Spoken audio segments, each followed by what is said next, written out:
তখন আমি আমার হাজবেন্ডকে জিজ্ঞেস করি, তুমি আমার কাছে কি চাও? তখন মেয়েটির হাজবেন্ড মেয়েটিকে বলে, বোন তোর আমি হাতে পায়ে ধরে, তুই আমাকে ক্ষমা করে দে এবং আমাকে ছেড়ে দে। আমি ওই মেয়েকে ছাড়া থাকতে পারবো না। আমি তোমাকে ছেড়ে দিতে পারবো, কিন্তু ওই মেয়েকে আমি ছাড়তে পারবো না। এই কথাটা শুনে আমার খুবই কষ্ট লেগেছিল। এর আগেও আমার স্বামী আমাকে এই কথাগুলো বহুবার বলেছে, কিন্তু আমি কোনো সময় এই কথাগুলোকে সিরিয়াস ভাবে নেইনি। এখন সে এভাবে বলছে যে না, মেনে নিয়েও পারছি না। তাই ঠিক করলাম যে এখানে আর আমার থাকা চলে না। যেদিন আমি চলে আসবো সেদিন খুব খারাপ লাগছিল। সারা রাত তার পায়ের কাছে বসে আমি কান্না করছিলাম, কিন্তু তবুও তার মনে একটু আমার জন্য মায়া হয়নি। তিল তিল করে গড়া নিজের হাতের সংসার, সবকিছু গুছিয়েছি, এইসব ছেড়ে আসতে খুবই কষ্ট হচ্ছিল। আসার আগেও ঘরটাকে সবকিছু গুছিয়ে রেখে এসেছি। মনে হচ্ছে না, আমি একেবারে যাচ্ছি না, আবার হয়তো ফিরে আসবো। তো আমার ধারণা সম্পূর্ণ ভুল ছিল। যেখান থেকে যাচ্ছি সেখানে আর ফিরে আসার পথ থাকে না।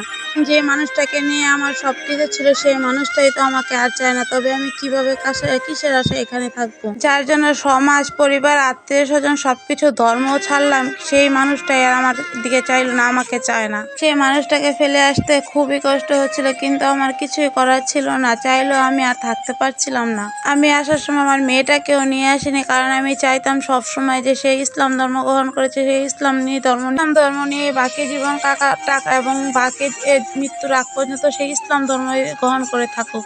যদি তাকে নিয়ে আসতাম, তবে সে কখনো এই ইসলাম ধর্মে থাকতে পারতো না। তাকে আমার সাথে খ্রিস্টান ধর্মই তাকে গ্রহণ করতে হতো এবং সবাই মিলে করতে চাইতো। তাই আমি আমার মেয়েটাকে সাথে নিয়ে আসিনি। আমি আমার স্বামীর কাছ থেকে আসার পর আমার যে কত কষ্ট করতে হয়েছে, জীবনে অনেক অনেক কষ্ট দেখেছি। এত কষ্ট আমি কখনো দেখিনি। দেয়া ব্যবসা ছাড়া আমি আমার জীবনে সব কাজে করেছি। এত কষ্ট সমাজের হাতে পায়ে ধরে প্রায় 5 বছর পর আমি সমাজে উঠতে পেরেছিলাম। এটাকে রেখে আসার পর ভেবেছিলাম মেয়েটা যখন মা করবে, হয়তোবা সে আমাকে ফিরিয়ে নেওয়ার চেষ্টা করবে, কিন্তু কখনো খোঁজও নেয়নি একটু যে আমি কেমন আছি, কিভাবে চলছি, কি খাচ্ছি, কোথায় থাকছি।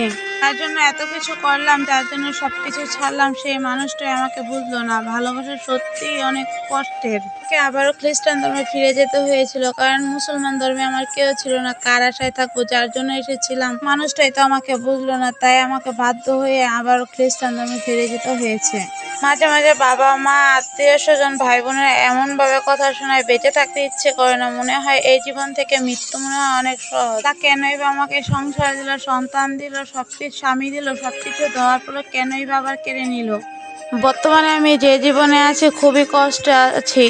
কোথাও ভালো লাগে না, কোথাও শান্তি লাগে না, কোথাও মন টিকে না। কারো কাছ থেকে একটু ভালো ব্যবহারও পাই না। কারোর সাথে যে মনের কষ্টগুলো শেয়ার করবো, সেই মানুষটাও পাই না। জীবনটাকে যত সহজ মনে হয়, তার চেয়েও শত কোটি গুণ বেশি কষ্টের হয় মানুষের জীবন। গল্পটা আমার নয়, এই গল্পটা এক আপুর জীবনের গল্প। এই গল্প থেকে আমি সবাইকে একটা মেসেজ দিতে চাই, কখনো বাবা মার অবাধ্য হয়ে এমন কিছু করো না যে এর জন্য সারাটা জীবন নিজেকে পস্তাতে হয় এবং অভিশাপের বোঝা বয়ে বেড়াতে হয়। আল্লাহ হাফেজ, ভালো থাকবেন। আসসালামু আলাইকুম।